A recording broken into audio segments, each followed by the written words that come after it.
Hey, what's up everyone? Morey Croson here from the Performance Lab of California, and today we're going to be going over some sprinting technique stuff. I did a breakdown here pretty recently on Tyson Gay, and one of the things that stands out about him and a lot of the top sprinters is how well they're able to get that extension out in front of them. And so I'm really going to just concentrate on being able to, do that, and what are some of the key differences in being able to get that extension. So, without further ado, we'll just hop right into the video. So here's going to be me on the right, and this is one of the faster times that I got in terms of speed. I think it was at like 20 miles an hour, somewhere in the 20s. And then here on the left is just a video that I did of myself today.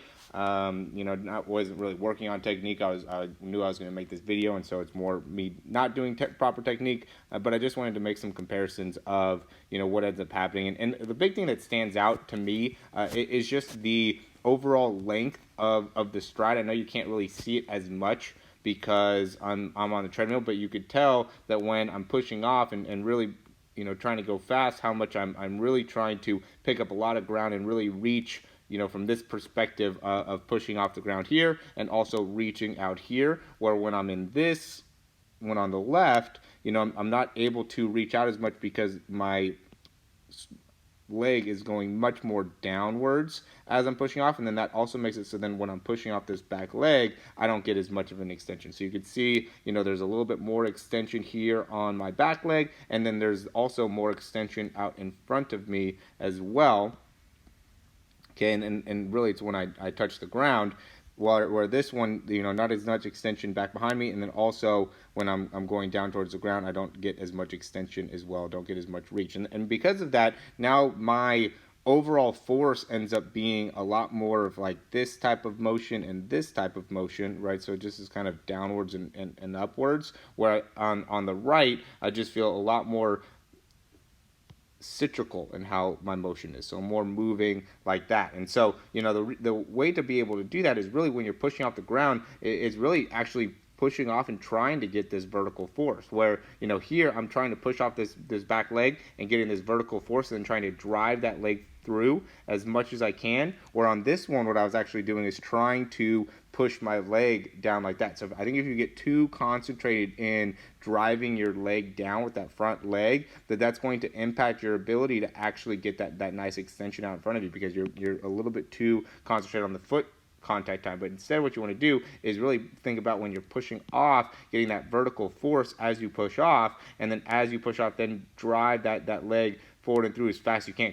Because what the key thing is that you want to get your knee out in front as soon as you can, and then as this knee starts getting up, now I'm concentrated on extending the leg, right? So once I'm in this position, because it happens so fast, if you could see the time here down here at 8:12, right, 8.12 seconds, in terms of when I get to the extension, or when I'm getting the most extension out in front of me, I'm at 8:19. So that's 0.09 seconds. I think it takes 0.3 seconds for us to blink, right? So it's a very, very small amount of time, which is so cool why we could do these breakdowns, because you could really see some of the intricacies of the actual movement pattern. But the key thing to really take away is that as soon as you get this knee up, and even as you're getting this knee up, you want to be trying to think about getting your foot out in front of you the best you can. I'm not as good at doing it with my left leg as I am my right leg, right? But really getting that leg out in front of you and that foot out in front of you, because it's really about being able to get this foot out in front of this knee the best that you can. And obviously I'm not an Olympic sprinter or anything like that, but I'm just trying to give you a breakdown or a rundown of what are some of the key things that I'm concentrating on as I'm sprinting, right? And so you could see some of the differences in what's happening here as the leg is going more straight down, right? And what kind of the angle is of the leg in comparison to when you extend it out, and what ends up being that angle there, right? So it ends up being, it's not a huge difference, but it's a difference in how your foot ends up interacting with the ground, where this one, the foot interaction is much more straight downwards, right? So you can see how the interaction is there. Now my foot's going to end up landing more out in front of my body, where this one, I'm really pulling backwards, so now my foot lands more underneath my hips, right? So now that makes it so then I can get more of that motion, where if I'm landing too much straight down, then my force ends up being a little bit more upwards and downwards like that. All right. So I got a request from an athlete that's actually in our speed program right now to do this video to specifically talk about getting that extension in the knee. And I think it's a good topic to be able to get more understanding of, is really like the front side mechanics when you're sprinting. And I hope this makes sense. I know it's me, and I know it's not an Olympic sprinter, which probably doesn't help in getting as much clarity within it.